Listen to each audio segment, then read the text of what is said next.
The CBS Radio Mystery Theater presents...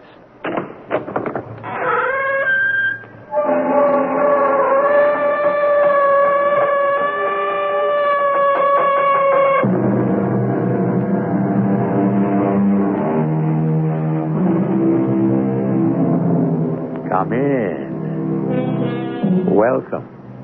I'm E.G. Marshall. We're about to bring you a love story.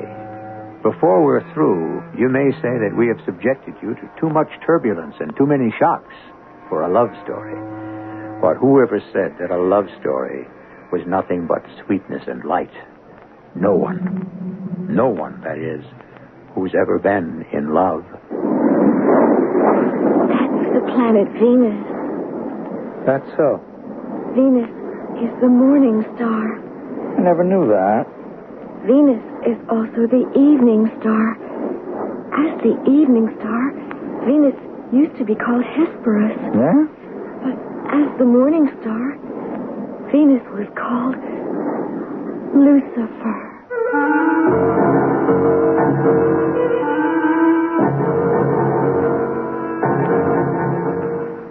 Our drama, Boomerang, was written especially for the Mystery Theater by Elspeth Eric and stars Ann Shepard. It is sponsored in part by Sign-Off, the Sinus Medicines, and Buick Motor Division. I'll be back shortly with Act One.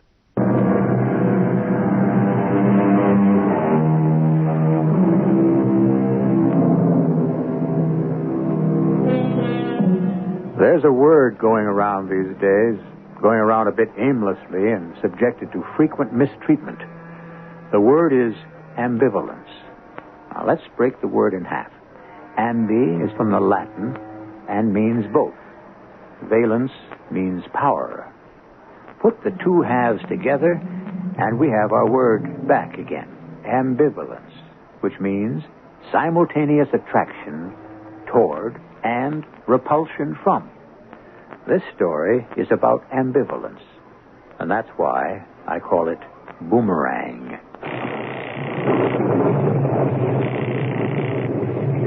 Yes, hello? Hello? Oh, you sound so cross. Who is this? Me, Carol. Oh, Carol, sorry, I was working. I hate it when you sound like that, Robin. Well, I am on the last chapter.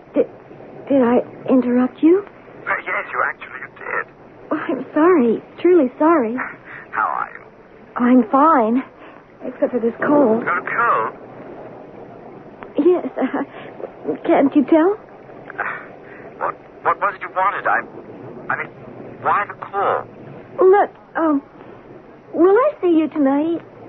I tried, but the work is going so well, and I hate to break a streak, lose my concentration. You know how it is. Well, I don't know if I do. If you were a writer, you would.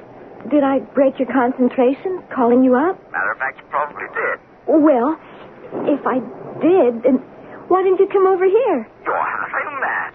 Why do you say that? But 2 miles to your house, and I'm working. Well, if you really wanted It's to. raining. What's a little rain? Carol, I'm working. Can't you get that through your head? Are you saying I'm stupid? No, not stupid. Just tell you what, I'll come to see you. No, don't do that. I love to walk in the rain. I'm working, Carol. You don't want to see me. You don't give a hoot about me. You never did. Oh, Carol. You're just somebody to mess around with. I'm just a dumb little American as far as you're concerned. Oh, now, Carol, You don't love me? You don't have any respect for me? No, that's not true, really. That's not You true. swear? You swear it's not? Oh, Carol. Swear. I don't like to swear things like that. It's not right. Where? Carol, I swear, satisfied. I'll be right over. No, Carol, please don't. I'll be there in about an hour. Carol. My lord and master, I own you for my God.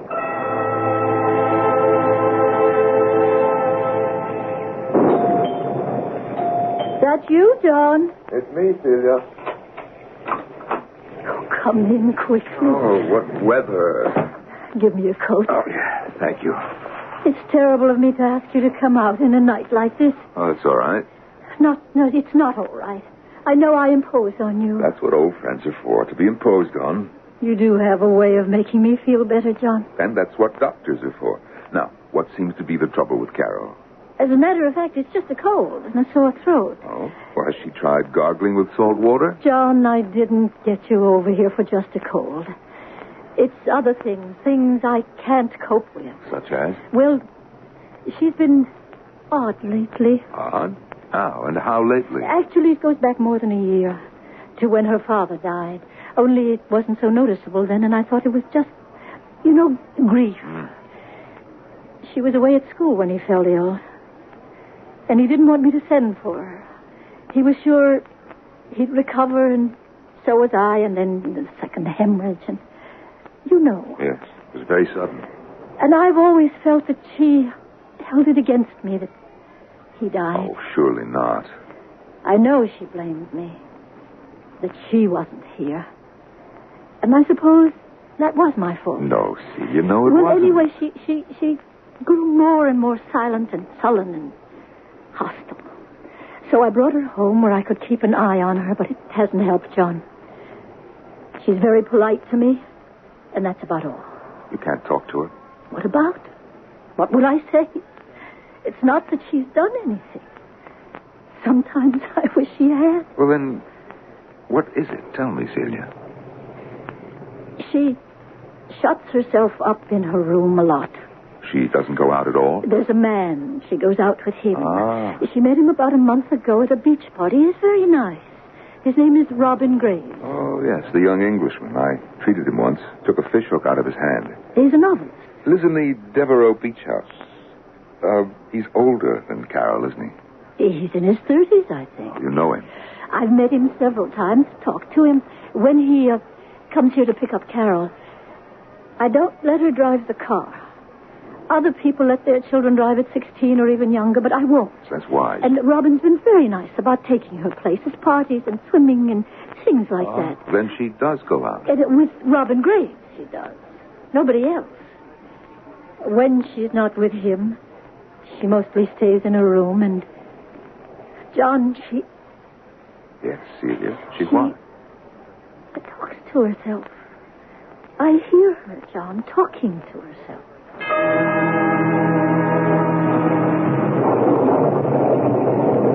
I will be his, and he shall be mine. Our souls shall be one, and our flesh shall be one, and we shall be one substance. We shall live and breathe only for each other.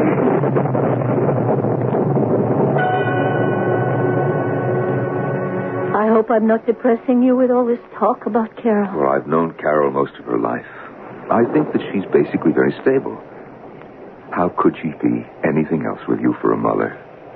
Am I stable? Mm-hmm. Among other things. Celia, 16 is a vulnerable age. No longer a child, not yet grown. Wide open to all sorts of sensations, all sorts of hurts. You sound as though you knew something about it. Do you? Well, I was 16 once. That doesn't count. And I've read a lot. And I've been analyzed. I never knew that. Well, there are several things you don't know about me. I've also been in love. You have? Oh, yes. Madly, desperately in love. Only once? Only once. Was it painful? Very painful. It still is. Well, I hope that's all that's wrong with Carol. That she's in love with Robin Graves. Celia, tell me about this talking to herself alone in her room. Have you any clues as to what she's saying?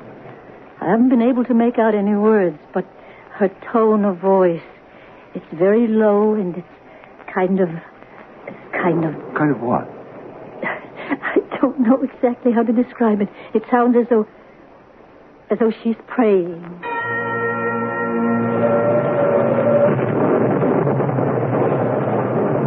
I promise to adore you and do you homage at least 3 times a day, and to do the most evil that I can, and to lead into evil as many persons as shall be possible to me. I give you my body and my soul and my life as holding it from you, having dedicated it forever without any will to repent. Pray? Well, that sounds harmless enough. I suppose. If only I was sure it really is praying. It really only sounds like praying. There's something about it that sounds like something else. Like what, for instance? Like blasphemy. Oh, now, Celia. I know.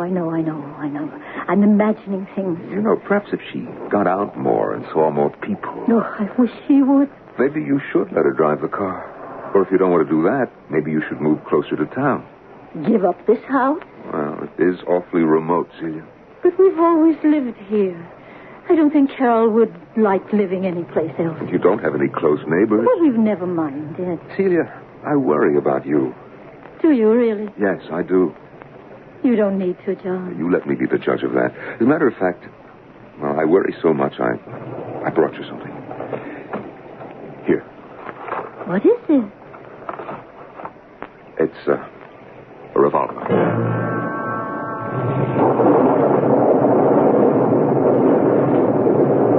I cling to thee, Satan, and in thee I believe.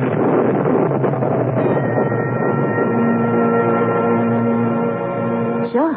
Do you know anything about revolvers? Absolutely nothing. Well, you'll have to learn. I don't want to learn. Celia, you are two lone women living in an old house all by yourself. We manage all right. You have up to now. Well, we'll go on managing without any guns in the house. Celia, no, John, absolutely not.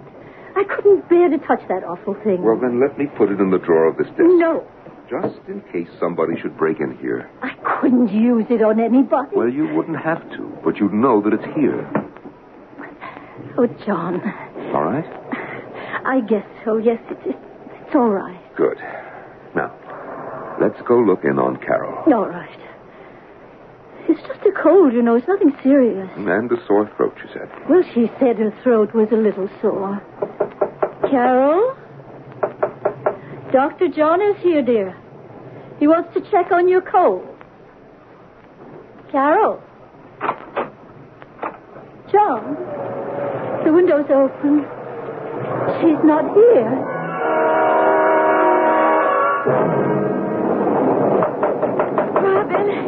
Robin, it's Carol. I made it. I'm here. Open the door. Let me in. Please. Let me in. Carol. Let me... Carol!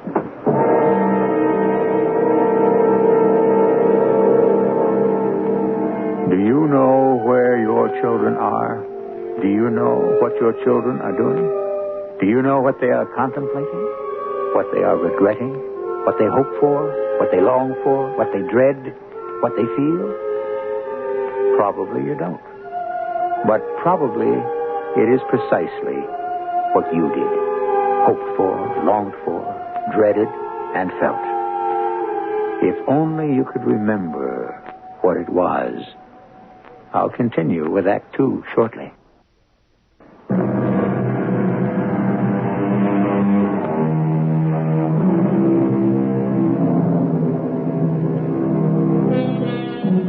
In the first act of our drama, a girl of 16 walked through a storm to reach the seaside home of the man she loved.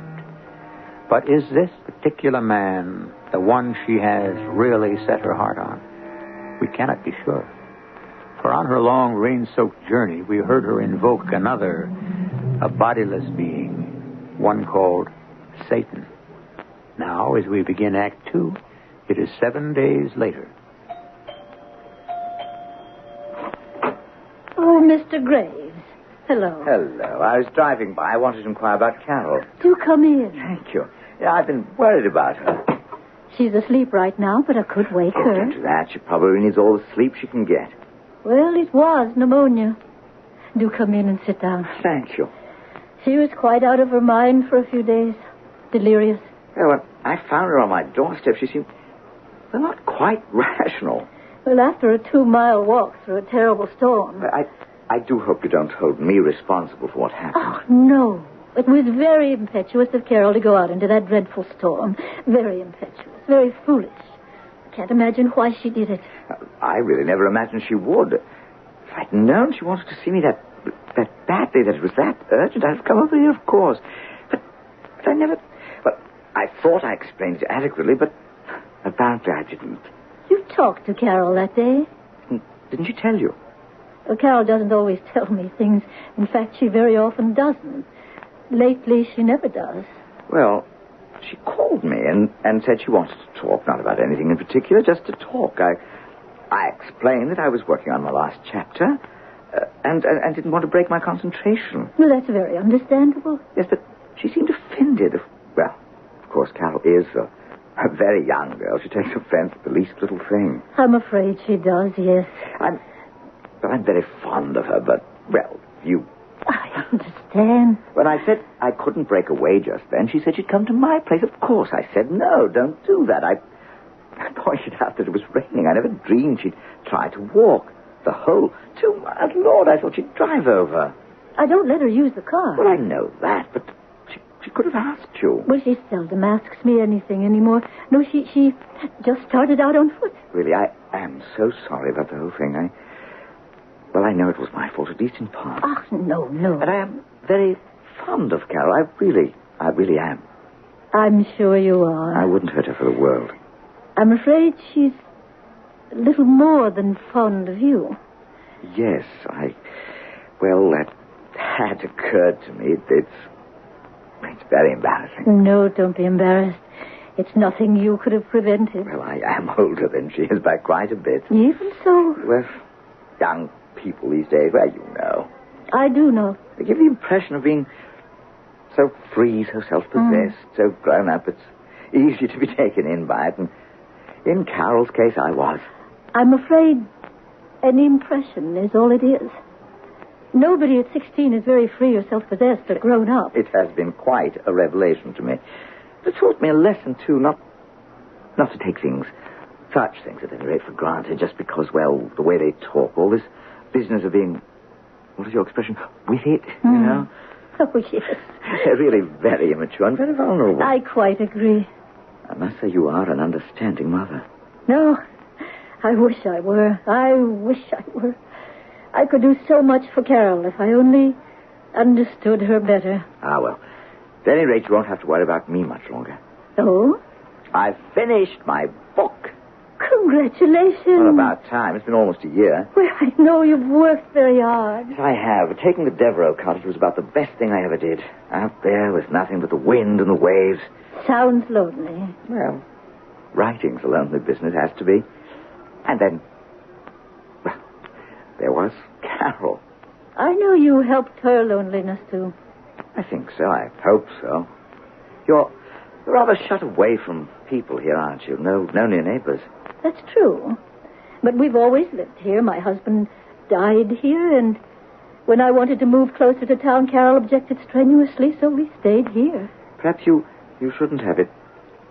Well, it doesn't seem quite safe. You know, you're not the only one to say that. Our doctor said the same thing a little while ago. He even brought me a gun.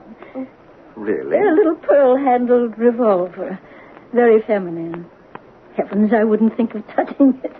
The first night I kept it by my bed, but that made me so nervous I moved it in here. It's in one of those desk drawers. I hope I never have to look at it. Well, never mind about that. What are your plans now that the book is finished? I'm going back to London. Oh, you are? Yes, my publishers are there. I see. I hope you don't think I'm running out on Carol. Oh, no. I don't think so at all. I hope she won't think so. Why don't I go and wake her up? She'll want to hear your news about the book. No, don't do that. Let her sleep. I'll phone her later. When do you take off for London? This afternoon now that I know that Carol's going to be all right. Ah, so soon. Well, I'll tell her. Unless you'd rather tell her yourself? Well, I will phone her later, before I leave for the airport. I do so want to say goodbye, anyhow. All right. And I do wish you'd keep me informed, if it isn't too much trouble, how she is, how she's getting along. Because, well, I really am very fond of Carol. Well, of course I'll let you know. I'll just write out my address, if you don't mind. I have a little flat in London. There. Can you read that? Oh, yes. I leave it here on the desk. And thank you so much. Thank you for stopping by. Carol will be sorry to have missed you, but maybe it's just as well. I think so. I really do. Goodbye. And thank you again for being so kind. I do appreciate it. Not at all. Goodbye.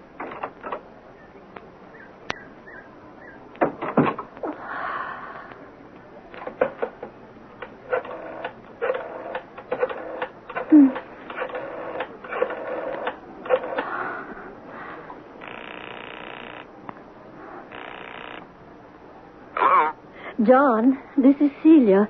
Are you busy? Well, I have some patience. I just wanted to tell you Robin Graves was here. Oh? He just left. We had such a nice talk. I think everything's going to be all right. He's leaving for London this afternoon, finished his book, and he's got to see his publishers.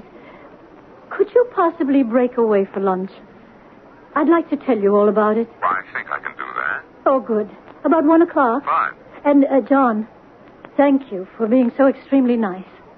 It's not hard to be nice to you, Celia. See you at 1. Yes. Goodbye. Who's that you were talking to? Oh, Carol. Sweetie, you're dressed? I get tired of lying in bed. I didn't even know you were awake. Who were you talking to? That was Dr. John, dear. He's coming here for luncheon. I knew I heard you talking to someone.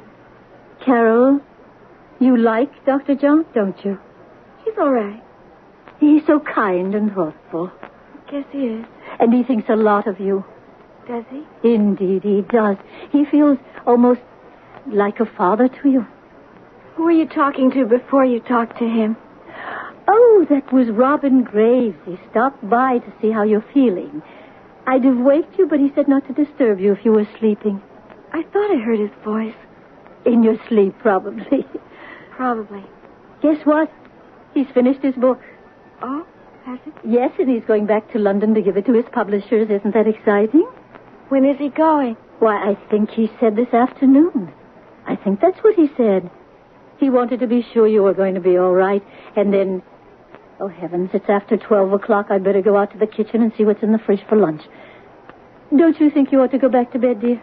Maybe I'll stay up and have lunch with you and Dr. John. Well, I don't know as you'd better do that, Carol.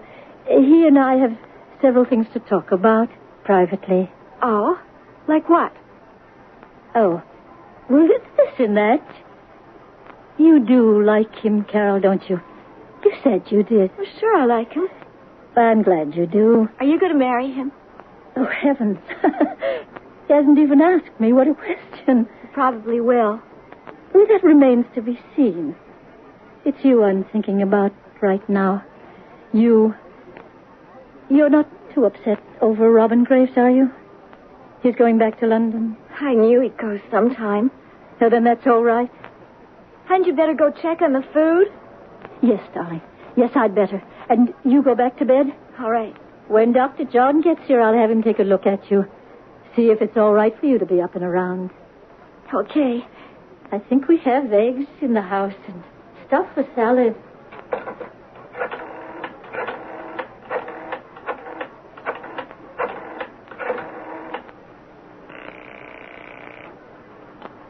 Hello? This is Carol. Hello? Oh, Carol, look. I was just rushing through the house. I have to catch a plane. You're going back to London? Well, your mother told you. You finished the book. Yes, and I think it's a rather good one if I do say so myself. You have to see your publishers. Understand perfectly. Look, Carol, I was going to call you, but what with one thing and another, I barely have time to catch my plane. What time does it leave? Well, I forget exactly. I've just got time to make it, traffic and all. I was going to send you a wire or something. Anyway, look, I write you from London, tell you everything. You do that. I'm so glad you're better. Your mother said you were. I'm fine. I'm perfectly fine. That's splendid. Pneumonia, that's nothing to fool around with. I'm fine now. Yeah, it was kind of a foolish thing to do, going out in all that rain. You know that, don't I you? wanted to see you. Yes, well, look, I really do have to go. You understand? Yes, I understand, all right. Good. I'll write you from London about the book and everything. That'll be splendid. Goodbye. Look, goodbye, Carol. Take take good care of yourself, won't you? Yes, I'll take care of everything. Good. Well, so long then, Carol. So long, Robin. Eco, Azarak. Eco, Zamalak. Eco.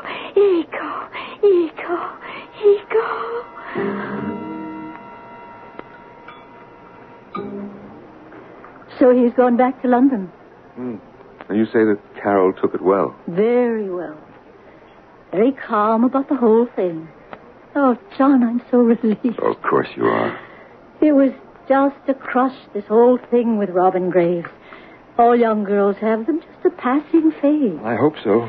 Oh, it was. I'm sure of it. Aren't you? Well, we'll see. At any rate, now we'll have a little time to think about ourselves, won't we? Well, yes. You know what Carol said? She said, "Are you going to marry Dr. John?" And I said, "Heavens, he hasn't even asked me." She likes you, John. She really does. And her mother? Well, I like you, too. You know that. Look, John, I promised Carol you'd look in on her after lunch. Why don't you do that now, before you go back to the office? All right. If you don't mind. Let's go see her right now. It'll set my mind at rest, knowing she's all right. Celia, what happened to your car? It's not in the driveway. Well, it must be. Let me look. It wasn't there when I drove up. John, you're right. The car's gone. If you bear ill will to anybody, look on them with open eyes and pray evil for them in my name, and you will get your heart's desire. I cling to thee, Satan, and in thee I believe. I give you my soul, my body, and my life. Eco, Azarak, Eco, Zamalak. What are you, crazy?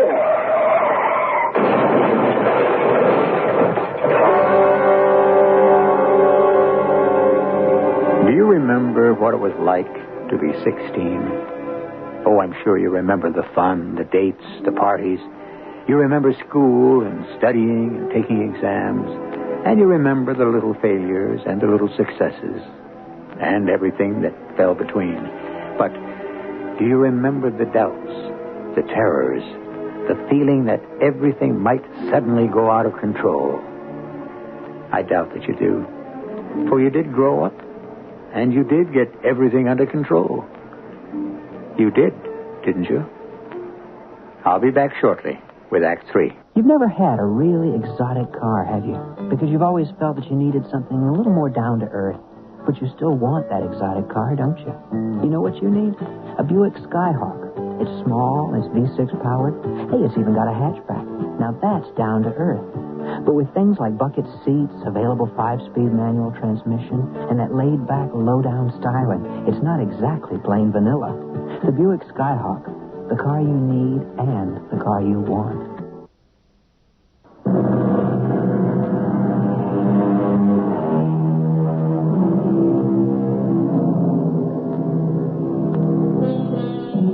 Recovering from pneumonia, self-inflicted when she walked 2 miles through a rainstorm to see the supposed man of her dreams, Carol learned in Act 2 that the man was about to leave for his native city of London. Toward the end of the act, her mother discovered that Carol had absconded with their family automobile. And at the end, we heard the car with Carol in it crash. It is now a week after that crash. Hello. Celia, this is John.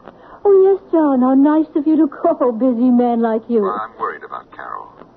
John, you checked her over yesterday. You told me she's quite recovered from the concussion. Celia, why do you think she took the car in the first place? Well, she said she just felt like getting away. She really was kind of upset over Robin Graves going back to London. She tried to be very cool about it, but she was a little upset. She admitted it finally. More than a little upset, I'd say. Whatever do you mean by that? She's in love with Robin Graves. Was in love with him. Is. John, I asked her. She says it's a thing of the past. And you believe her? Well, of course. Why shouldn't I? Because you don't stop being in love overnight. It takes a good long time. Well, sometimes you never get over it. But, John... Let me talk to her. Why? Put Carol on the phone. But I can't, John. She isn't here. Well, where is she? She went to town to buy some clothes. I thought that was a good sign. Don't you? It means she's already thinking of other things, other boys. John, don't you think so? When will she be back? Well, pretty soon, I guess. She left this morning. I let her take the car. You let her take the car? Well, she asked me. And she's well now. When she said she was going to buy some clothes, I thought, why not? There's plenty of reason why not. She just had an accident in that car. For heaven's sake, Celia. Sometimes you don't have any good sense. But, John... Look, as soon as I can get rid of some patients, I'm coming over there. But there's no need to... I hope not. I devoutly hope not. But I'm coming over anyway.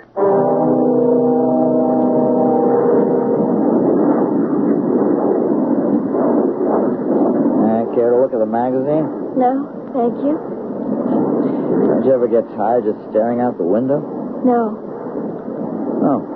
that's the planet Venus. That's so. Right there. Where? Venus is the morning star. Yeah? Venus is also the evening star. Uh-huh. As the evening star, Venus used to be called Hesperus.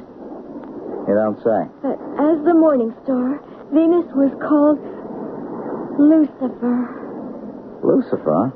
the rebel archangel, the fallen one. Yeah. How art thou fallen from heaven, O Lucifer, son of the morning? That's from the book of Isaiah, chapter 14, verse 12. Yeah, well, Of course, now we call him Satan. I worship him. now I think I'll go up front and put this magazine back on the rack. Where is she? Where is Now, she? Celia, quiet down. She's been gone since 10 o'clock this morning. Now, let's just sit down and talk this over quietly, huh? Oh, John, you were right.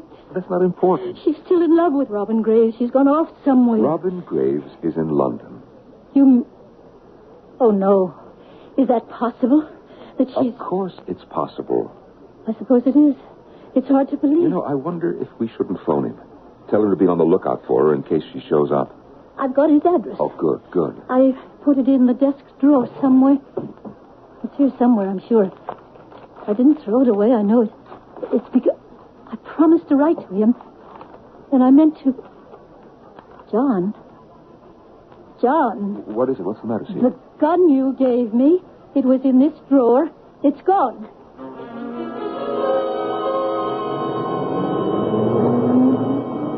If you bear ill will to anybody, look on them with open eyes and do evil to them in my name, you will get your heart's desire. Iko, Azarak, Iko, Zamflak, Iko. Carol, wait! Carol, no!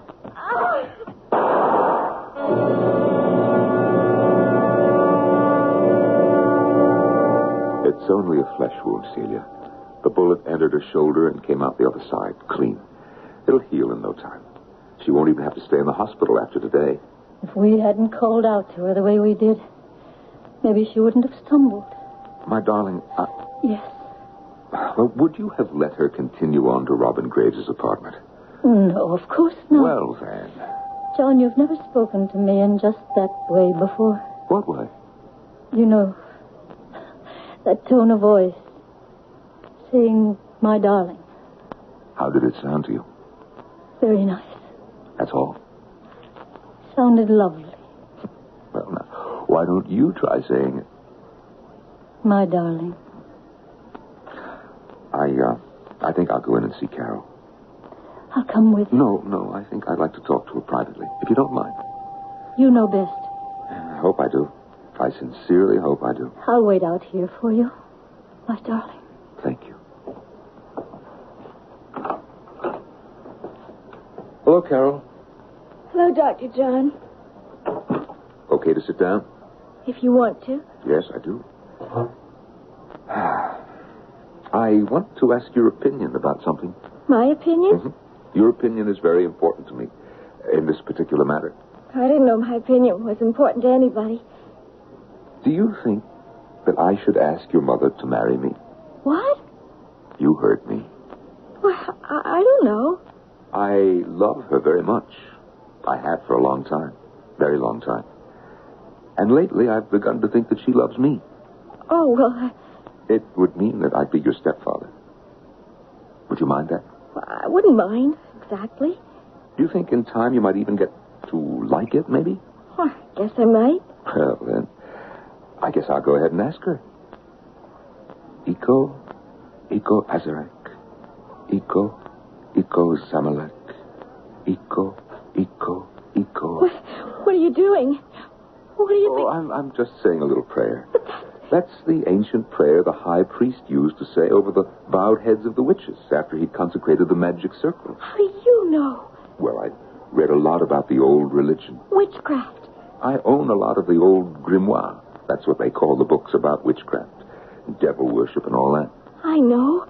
Oh, you've read them. Some of them. Malleus Maleficarum.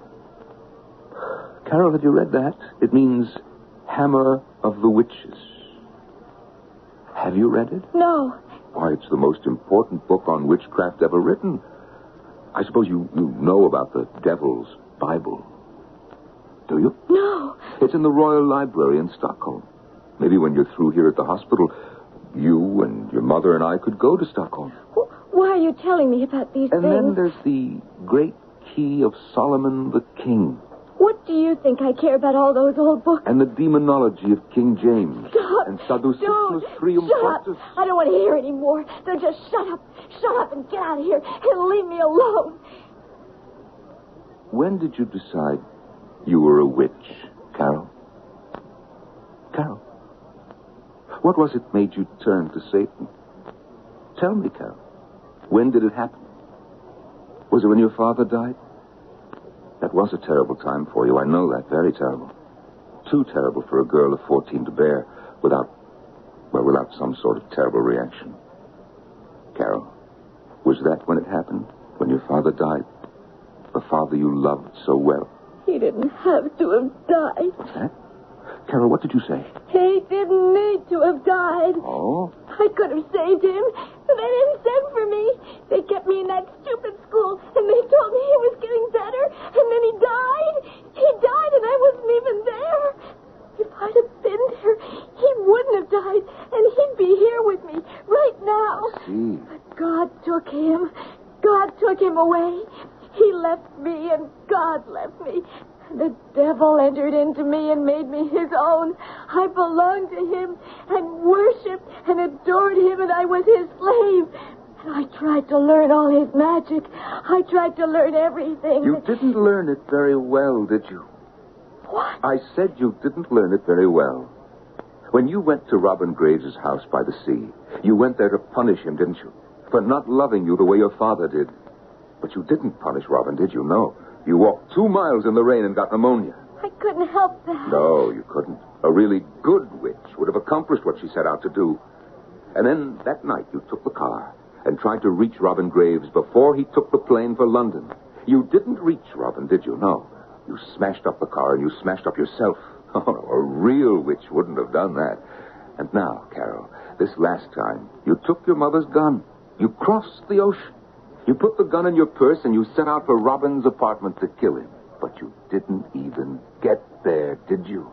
No. You stumbled and you fell, and the gun went off and hit you in the shoulder. Ah. Dear little girl, you just aren't much of a witch. As a matter of fact, you're a rotten witch. And I think you'd better give it up. How do you know so much about witches? Dear little girl, I'm a doctor. Don't you know that the science of medicine and many other sciences are direct descendants of the ancient practice of magic? I didn't know that. Yes, of course. If it hadn't been for the witches and the devil worshippers and all the others who dabbled in magic hundreds and hundreds of years ago, well, there wouldn't be any doctors like me today. You mean that? Of course I mean it. It's true. And you know something else? Carol, not all witches practice black magic. No? No. There is such a thing as white magic. And there are white witches. People go to white witches to get them to destroy the power of the devil. Really? Mm-hmm. White witches work only for the good of everyone. Somebody once told me how a black witch can be turned into a white witch. How? Well, the black witch who wants to change and be relieved of the dreadful suffering which is the portion of all who worship Satan should first get some warm salt water and wash the soles of her feet and the palms of her hands with it, and then she should take what's left of the salt. If you'd like to know the ending to this story, Carol got out of the hospital and went with John and Celia to Stockholm, where I believe they saw the Devil's Bible, a most remarkable book, taller than a man, containing 300 parchment pages, each the size of a double bed. They say it's the work of a monk arrested for practicing the black arts. Oh, yes, John and Celia got married. And as far as I know, she's very happy, too. I'll be back shortly.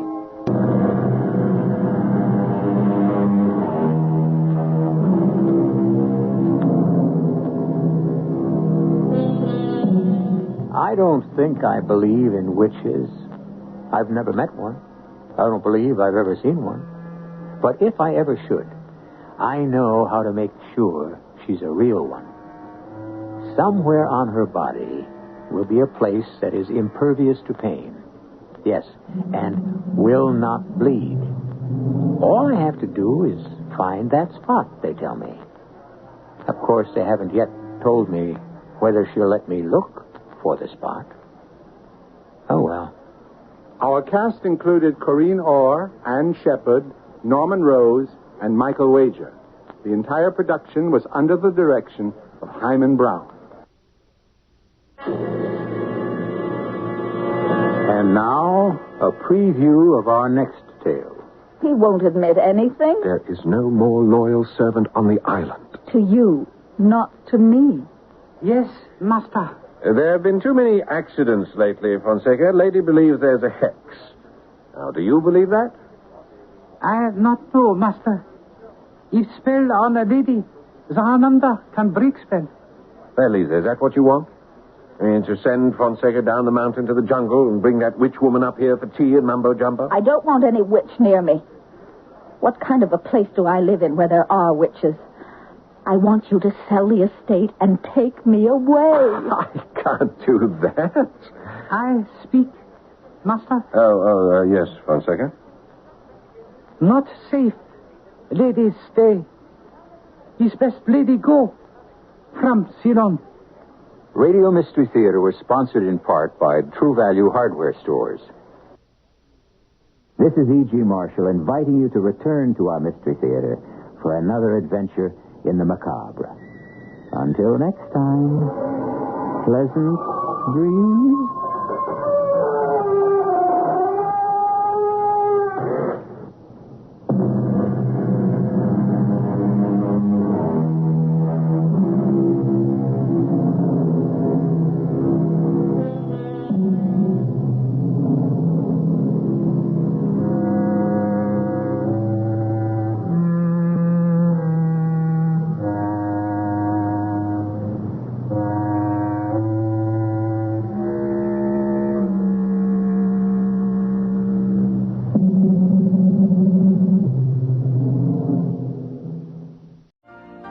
You've been listening to the OTR Gold Network. Find more classic radio at otrgold.com.